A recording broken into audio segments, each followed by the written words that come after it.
Hi, guys. Jennifer, Jay, a curious Rose. Hi, guys.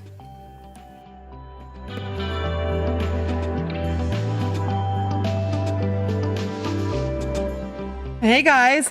So anyone can watch live and see chat when members can comment and question.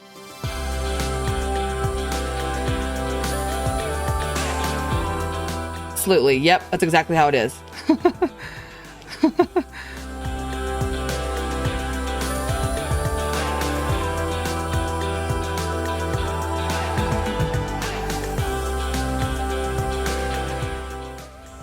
I wanted to talk about Kim's theories and why they don't make sense to me. So this video is going to be based on my opinion. You can agree or disagree. She believes that Chris told the truth to his dad in his first confession. Kim says that if Chris was going to tell the truth to anyone, it would be to his dad because his dad was his hero and he looked up to him.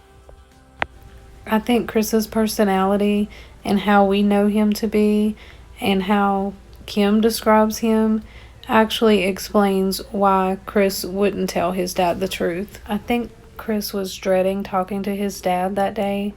He talked to detectives for many hours and never said he wanted his dad. He was looking for an out. And when Tammy fed him that story, he thought, that's it. I don't have to tell my dad what I did. I'll go with this story that Shanann killed the girls. Because he's thinking that his dad won't think bad of him if he killed Shanann after she killed his children. Chris has a huge problem with speaking his mind. He's not going to want to tell his dad this horrific story of how he killed his entire family.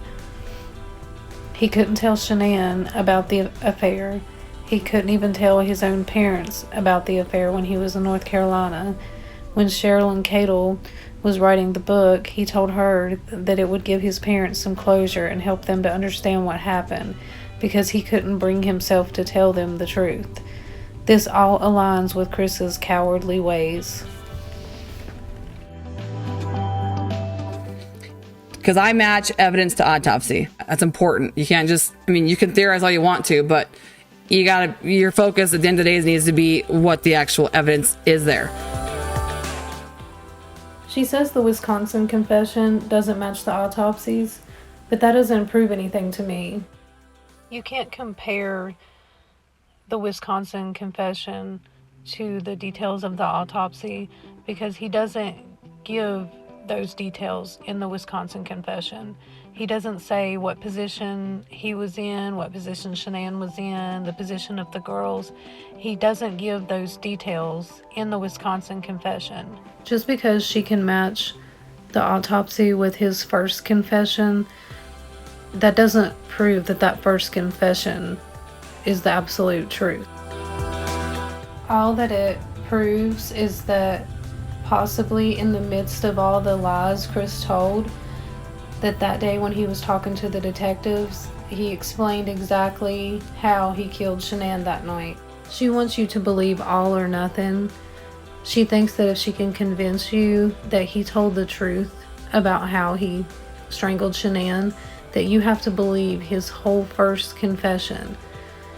And you don't. It's actually pretty typical for someone who is lying to tell some truth mixed in with all of their lies. Kim has a theory on why Shanann's BAC levels were so high. She claims Shanann was drunk the night of the murder. She says Shanann didn't have the usual injuries to her neck that are typical when someone is strangled. She says that's why Shanann died so easily without Chris putting forth much effort when he strangled her. Again, Kim is not a forensic pathologist.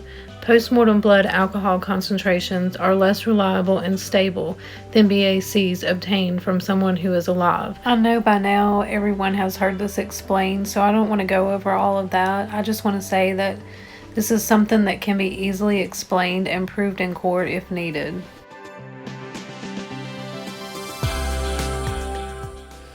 In Kim's newest video titled Breaking News, Baby Nico DNA Results, She calls out the Ruseks, asking them to provide the Watts family with the DNA results of baby Nico. She says answers have not been readily provided, and that legally the DA wouldn't have to provide the results to Chris or his parents if the baby was not Chris's. So why has she come up with this story of the other Chris and that Shanann was possibly cheating on Chris when both of the families were told that the baby was his? This is just another lie Kim has come up with to try to change the way people think of Shanann. In fact, I believe this has been Kim's intentions all along.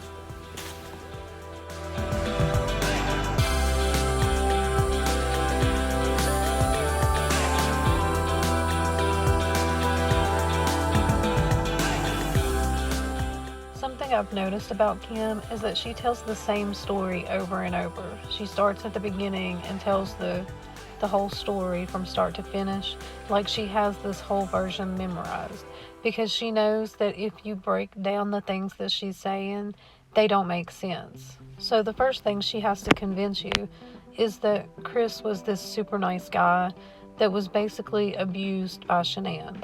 He was so used to being told what to do that when this happened, he was so scatterbrained and confused that he did the only thing his helpless little mind could think of.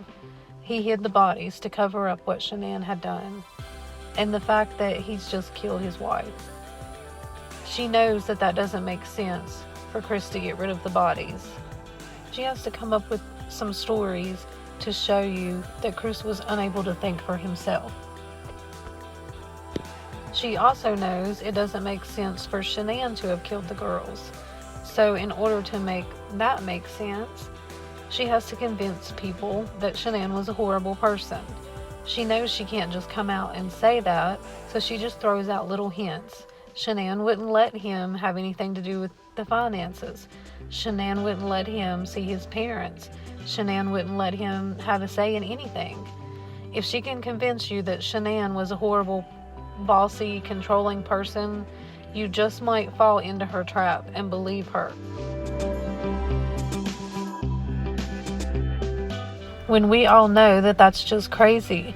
No rational person would go and hide all of the bodies if they had done nothing wrong. She starts with seemingly small offenses, like Shanann may have been drunk the night she was murdered.